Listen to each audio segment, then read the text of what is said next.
Hello guys. फिर से आ चुका है। तो आज हम लोग डिस्कस करेगा regarding syllabus of APSSB CHSL 2026। तो डायरेक्ट शुरू कर देता है। तो हम लोग का APSSB एग्जाम में हम लोग का टोटल 4 सब्जेक्ट होता है।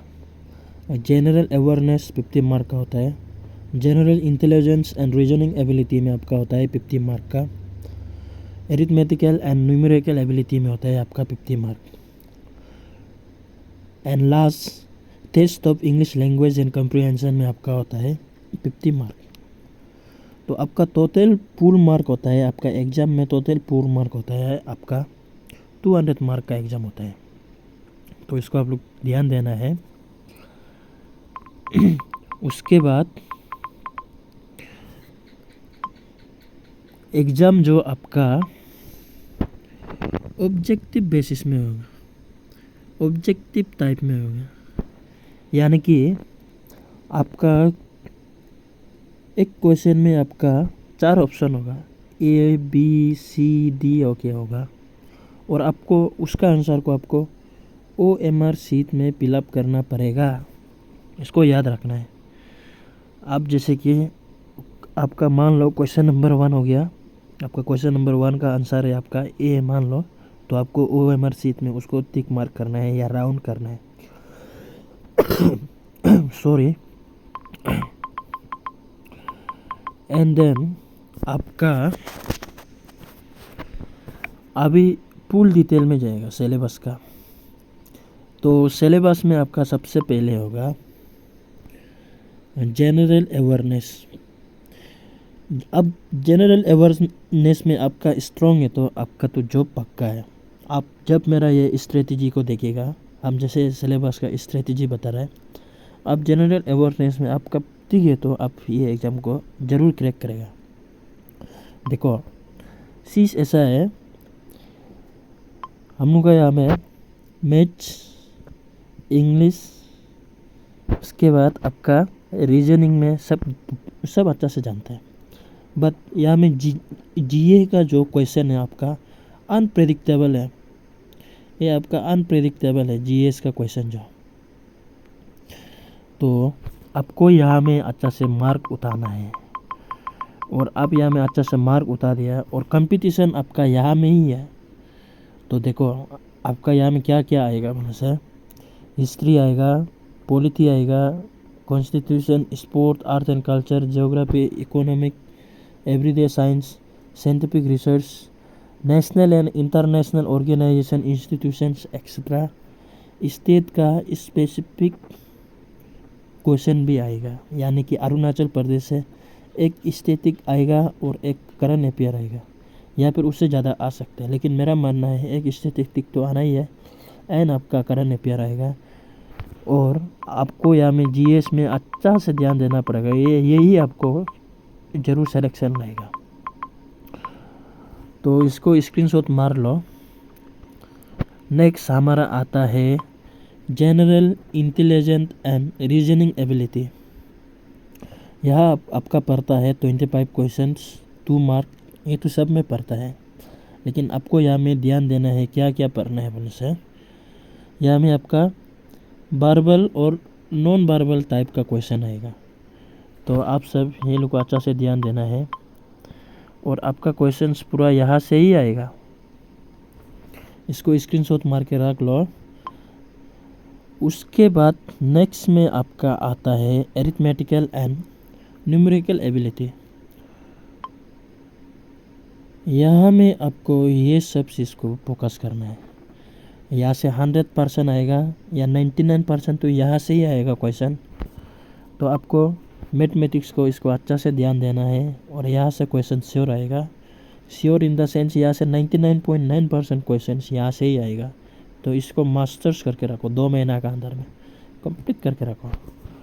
नेक्स्ट आपका होता है, सॉरी इसको आगे स्क्रीनशॉट मार लो। नेक्स्ट आपका होता है test of English language and comprehensions ना। यहाँ में आपका 25 क्वेश्चन होगा, एक क्वेश्चन का 2 मार्क होगा। देखो ये चीज़ को अच्छा से ध्यान दो। हम लोग का यहाँ का स्टूडेंट लोग क्या करता है, वो मैथ्स को 100 से 100% देता है, रीजनिंग को 100 से 100% देता है, जीए तो सिलेबस बहुत वास्ट होता है और जीए को बहुत टाइम देता है, but they are not fully focus on English because वो लोग का सिलेक्शन नहीं होता है। तो हम लोग यहाँ में इंग्लिश को ईजी है, आराम से हो जाएगा सोचते हैं, बट मेन इंग्लिश आपका ये स्टैटिस्टिक टाइप का ही होता है। यहाँ में आपका डायरेक्ट इनडायरेक्ट या जो सिलेबस में दिया यहाँ से ही आता है, लेकिन हम लोग का यहाँ में क्या होता है, लेट्स प्रैक्टिस करता है ना, यहाँ में चौथा प्रैक्टिस करता है, इतना प्रैक्टिस नहीं करता है, इसलिए वो लोग यहाँ से इंग्लिश का फुल मार्क नहीं उतार सकते। लेकिन आपका इंग्लिश आप देखो, इसको आगे स्क्रीनशॉट मार लो।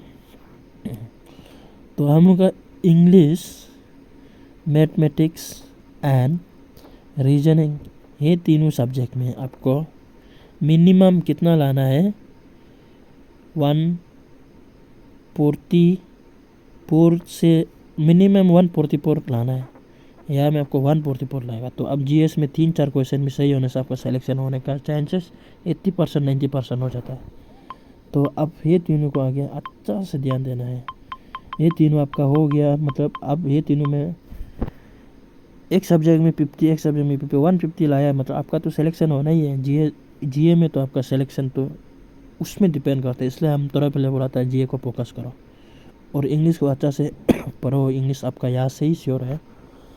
तो लास्ट आप देखिए, ये लास्ट चीज़, ये जो वीडियो यहाँ तक नहीं देखा है ना, ये चीज़ को लोग मालूम नहीं होगा आपका। देखो यहाँ में नंबर 1 में बोला है, a candidate must secure a minimum of 33%। यहाँ में 33% लाना है, more mark in aggregate written examination बोल रहा है। जैसे कि आपका हर एक, यहाँ में आपका होता है 4 सब्जेक्ट होता है, 4 सब्जेक्ट में आपको इस सब्जेक्ट में या हर सब्जेक्ट में आपको 33% लाना ही पड़ेगा।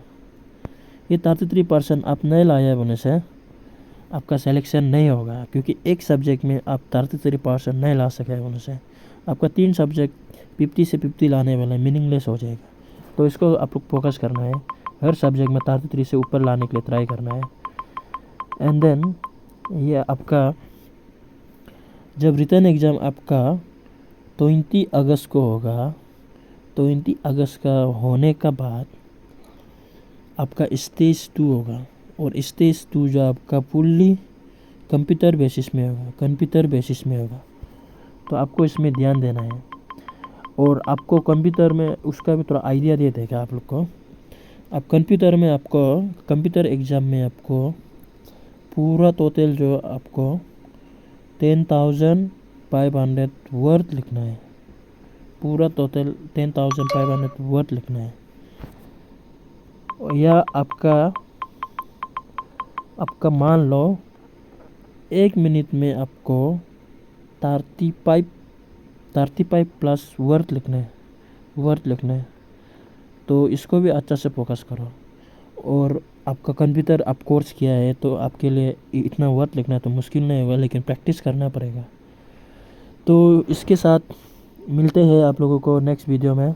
आप चैनल में ना है तो सब्सक्राइब कर देना, और फेसबुक में देख रहे हो तो ज़रूर फॉलो करना। थैंक यू एंड मिलते हैं अगले वीडियो में।